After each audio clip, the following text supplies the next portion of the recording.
Be, pabili. Kain po. Ay, sige, Ano kuya? salamat. Meron ka bang Marlboro Red? Marlboro Red, meron. Magkano yung Marlboro Red mo? Tag ano? 11 per stick. Hindi, pag isang kaha, Pag isang magkano? kaha, 210. Sige, pabili ako ng isang kaha. Isang kaha na. Isang kaha Sige na. pa. Ano pa kuya? Meron ka bang Alfonso? Alfonso? Oo, Litro? magkano? Magkano litro? 310 po. Sige, pabili na rin ako ng isa. Isa din? Isa lang. Ano pa? Bali, magkano na lahat yan? Yung Alfonso at saka yung Marlboro. 520 lahat. 520 yung dalawa? 520, Magkano kasi? 310 at saka 210. 520 po. 520. Ito yung Pinakaya. bayad ko ba? Bakit 2,000 to kuya? 520 lang. Hindi yung sobra, i-cash in mo na lang. Yung sobra i-cash in ka? Oo, i-cash in mo na lang yung sukli dyan sa sa 2,000. Minus 2,000. 1,480. Bali, 1,450 lang ang ika-cash in ko. Kanino ko i-send kuya? Dun sa sa number ng asawa ko. Number ng asawa mo? Wala na ata dito yung number niya kuya. Ate Alfonso, paggitin mo na lang ulit yung number niya. Wala na kasi nawala na dito eh. Dami kasi nagpapa-cash in. Sige, sabihin ko na lang ulit yung number niya. Bali, 2,000 minus 520, 1,480. Yung charge is 30 pesos. Bali, yung isi-send ko na lang po is 1,450 na kuya. Sige, be, okay na Sige yun. po, saglit lang. I-cash in mo na lang. Alam mo number ng asawa mo kuya? Oo, be, alam ko yung number niya. Sige po. Saglit lang ha. Buksan ko lang yung Gcash ko kuya. Sige lang, be. Grabe yung ulan, hindi na Oo nga po, tumigil. di na nga tumigil yung ulan eh. Nakapagsopas tuloy ako nang wala sa oras. Sakto pala yung kinakain mo na sopas. Ay, pinagpawisan nga ako. Ang init kasi ng sopas. Tamang-tama lang yan sa sa Anong malamig number na niya panahon. kuya? 0965 0965 370 370.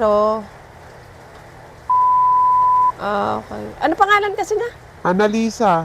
Annalisa? Oo. Ito? Tama? Yeah, tama. Sige, isi-send ko lang. Kailangan mo yung resibo? Hindi na, i-send mo na lang. Sige, Patingin isi-send mo ko lang na ako. kuya. Send na. Sige, sige. Okay na. Thank you. Salamat.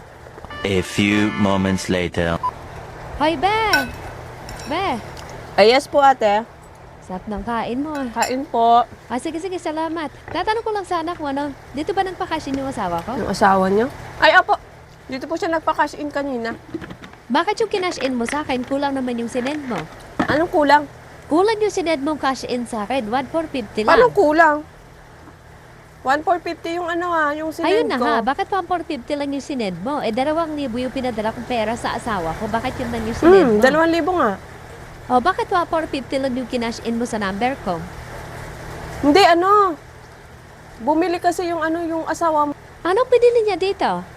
Alfonso, tsaka isang kaha ng Marlboro Red. Di ba niya sinabi sa'yo? Wala siyang sinabi sa akin na bumili siya ng alak at sigarilyo. Bumili siya ate.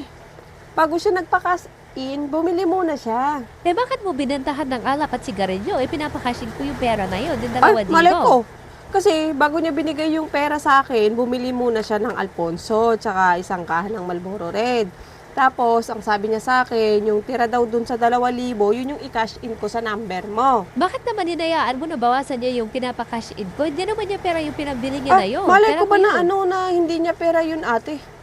Siyempre siya yung nagpunta dito. Kala ko yun lang talaga yung pinapakash in niya, yung sobra lang doon. Dapat hindi mo binentahan ng alak at sigarilyo.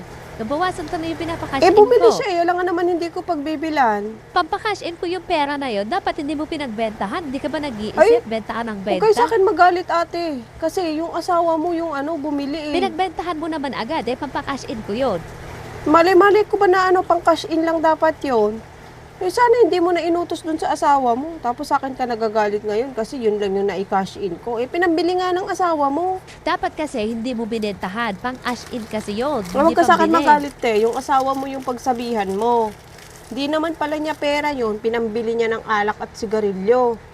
Tapos sa akin kayo nagagalit. Eh, syempre, paano naman ako hindi magagalit? Pinagbenta mo ng alak, Ba't, hindi paano naman ko yung pa pera yun. itatanong? Sasabihin ko, kuya, pera mo ba yan? Ganon. Oh, syempre, hindi na. Eh, may pera siyang hawak. Kailangan naman di ko pagbibilan yung asawa mo. Dapat kasi hindi mo pinagbilad.